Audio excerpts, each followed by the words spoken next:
दो चेहरे, एक अड़ा और दूसरा डरा कैसे है, अब बिग वॉल पर ही दिखाते हैं सुमित, क्योंकि यह भी देखना बहुत जरूरी है। आप एक तरफ देखिए अशरफ गनी को, जो कि राष्ट्रपति रहे अफगानिस्तान के, आप देख सकते हैं, और छोड़कर भाग चुके हैं। दूसरी तरफ अमरुल्लाह सालेह हैं सुमित के। सुमित, यह शख्स अभी भी वहां डटा हुआ है। देखिए, अभी जिस तरीके से सर बता रहे थे कि वो उन्होंने अमेरिका में लंबा वक्त काटा है, अकेडमिक आदमी है, ये इंटेलिजेंस के, ये एक सोल्जर की क्वालिटी जिसमें होती है कि लड़ने के साथ साथ इंटेलिजेंस और सही समय पे सही डिसीजन लेना, तो ये अमरुल्लाह सालेह के बारे में जल्दी जल्दी बता भी देते हैं। तालिबान से कर रहे थे नेगोशिएशन, जैसा कि पांच साथी कह रहे थे, डील कर रहे थे, लेकिन सालेह खुद को राष्ट्रपति घोषित किया और कहा कि ये चुनौती लेता हूं और इसके लिए लड़ूंगा। बिल्कुल, अशरफ गनी, तालिबानियों ने सेफ पैसेज देकर उनको निकाला, ये कहा जा रहा है। बिल्कुल, अशरफ गनी के बारे में कहा कि उनको सेफ पैसेज तालिबान ने दिया। पंशीर से तालिबान को खुली ललकार। मैं आपको बार बार कह रहा हूं, अभी भी ये इनपुट आ रहे हैं कि वो आर्मी, ठीक है, मालूम था अशरफ गनी को कि सत्ता ट्रांसफर करनी पड़ेगी, लेकिन तालिबान को मारने का साले का गर्व, मतलब कहते हैं कि तालिबानियों पर, ठीक है, अशरफ गनी, अंदर खाने से साजिश करने का आरोप, साले बिल्कुल लादेन की जिम्मेदार, मैं आपको बता रहा जानकारी, और इसके अलावा लगातार इनपुट दे रहे थे वो, अमेरिका को बहुत सहयोग किया इन्होंने। इंटीरियर और डिफेंस मिनिस्ट्री को कमजोर कर रहे थे गनी, ये पर इल्जाम लगा। गनी के भागने का भी कोई जो इल्म नहीं था, इनको कुछ पता नहीं था कि गनी खासतौर पे भागने वाले। 6 महीने में 2 बार एक्टिंग इंटीरियर मिनिस्टर बदले गनी ने। साले, देखिए, सेना के हथियार डालने की इंफॉर्मेशन नहीं थी इनको, ये लगातार कह रहे थे कि हमें लड़ना चाहिए, लेकिन इनको कुछ बताया नहीं गया। गनी फोर्स के कमांडर्स को जबरन रिटायर कर रहे थे। साले और साले बोले उसी मोड पर आए जहां से शुरू हुआ, यानी जिस तरीके से लड़ाई शुरुआत की गई थी उसी। फौज के राशन और हथियार की सप्लाई रोक दी गई, यह गनी पर आरोप लगा। बिल्कुल, तालिबान से मारने जाने का दुख नहीं, मतलब अगर उन्होंने कहा कि मैं मर भी जाऊं तो मुझे दुख नहीं होगा। ठीक है, करुणा। बिल्कुल, तालिबान सल्तनत की एबीसीडी को आगे बढ़ाते हैं और अब बात करते हैं पी की। पी क्या है तालिबानी राज में? प्रेस, गौरव। बिल्कुल, और प्रेस के बारे में कहा जा रहा है कि तालिबान का नया चेहरा दिखा जब उसने प्रेस कॉन्फ्रेंस की, लेकिन असलियत तो सुमित बताएंगे। सुमित, देखिए, चैनल महिला न्यूज एंकर तक हटा दी गई, महिला न्यूज एंकर हटा दी गई, और जो लगातार वो रिपोर्ट दे रहे हैं उनको डरा धमका के रिपोर्ट कहा गया है कि वही दीजिए तो इमेज ठीक हो।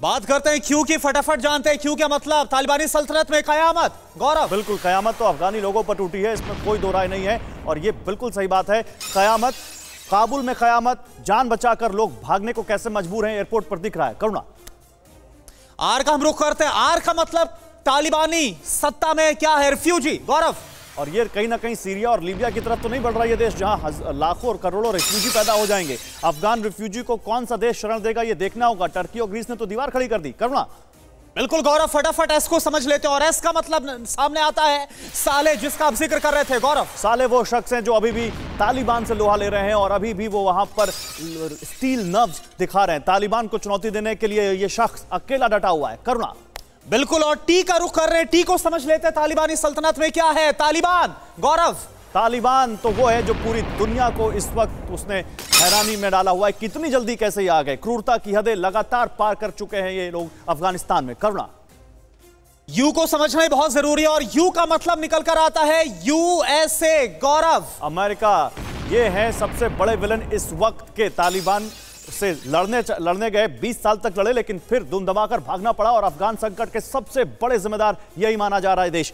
करुणा, बिल्कुल, और उतना ही अहम किरदार वी से भी जुड़ा हुआ है, और वी को समझते हैं विद्रोह। गौरव, विद्रोह हो तो रहा है, लेकिन अभी बहुत छोटे स्तर पर। देखना होगा कि विद्रोह कितना बड़ा होता है। और ये हमारे जो अल्फाबेट्स हैं, इसमें देखिए तालिबानी लड़ाकों के सामने महिलाएं भी विद्रोह कर रही हैं, जी जान से लड़ रही हैं, और ये देखना होगा किस लेवल तक जाता है। करुणा, और डब्लू को समझ लेते हैं। तालिबानी सल्तनत में डब्लू का मतलब है वॉर जोन। गौरव, पूरा अफगानिस्तानी वॉर जोन में तब्दील था, और अभी भी वॉर जोन नहीं है तो कम से कम हथियारबंद लड़ाके तो पूरे अफगानिस्तान में दिख ही रहे हैं, और पूरा अफगानिस्तान इस वक्त एक वॉर जोन जैसी तस्वीर लिए हुए है। करुणा, और एक्स को समझ लेते हैं। एक्स का मतलब क्या है तालिबानी राज में? एक्सरे।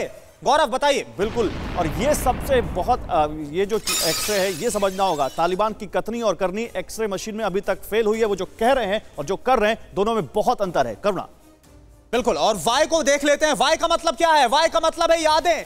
गौरव, यादें, जो तस्वीरें अभी हमने आपको दिखाई थी, क्या खुशनुमा इतिहास है इस देश का, और कैसे ये अब जर्जर खंडहर में तब्दील होता जा रहा है। अफगानिस्तान की खोली सोच अब सिर्फ यादें रह गई हैं। करुणा, और सबसे आखिर में जेड को समझना जरूरी है, और इसका मतलब निकलकर सामने आता है जिद्दी। गौरव, बिल्कुल, जिद्दी देखिए दोनों तरफ से है, जिद दोनों तरफ से है, और यहां पर तालिबान की जिद के आगे अफगान सेना झुकी है, लेकिन वो जिद जो अब पंजशीर और दूसरे इलाकों में दिख रही है विद्रोहियों की, वो कितनी बड़ी होगी, सबकी निगाहें इस पर टिकी हुई हैं। करुणा, राहुल जी और जी पारसारथी जी, मेरा एक सवाल आपसे बहुत महत्वपूर्ण है, वो भारत के पॉइंट ऑफ व्यू से है। भारत तालिबान से अपने रिश्ते कैसे रख पाएगा, ये इसलिए मैं आपसे पूछ रहा हूं क्योंकि पाकिस्तान आतंकवाद, इसको लेकर के भारत अपनी रणनीति लगातार बताता रहा है। तालिबान को पता है कि वो पाक समर्थित आतंकवादियों के साथ मिलकर सरकार बना रहा है। क्या ऐसी स्थिति में तालिबान से हमारे रिश्ते रह पाएंगे? देखिए, एक चीज हमें समझना चाहिए कि जो तालिबान के नेतृत्व में है, इसमें से जो मुल्ला बरादर हैं, हमें देखना पड़ेगा उन्हें क्या पद मिलता है। वो उनसे हमारी संपर्क रही है यहाँ कतार में। दूसरी बात ये हमें याद रखना चाहिए कि पाकिस्तान ने उनको 8 साल जेल में रखा और अमेरिकन के दबाव पर उन्हें रिहा करना पड़ा। तो भाई अभी हमें कुछ करने की जरूरत नहीं है, कुछ जल्दीबाज नहीं है, लेकिन संपर्क जरूर रखना चाहिए तालिबान के चुने हुए नेताओं के साथ।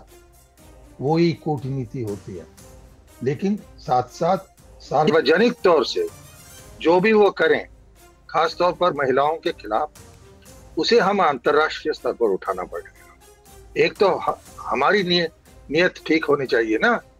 तो ये स्पष्ट है कि जिस तरफ मानवाधिकारों का उल्लंघन हो रहा है, इसको जरूर पश्चिमी देश उठाएंगे और मैं समझता हूं उनको समर्थन देना चाहिए, हमें खुद करना चाहिए, लेकिन जल्दबाजी की जरूरत नहीं।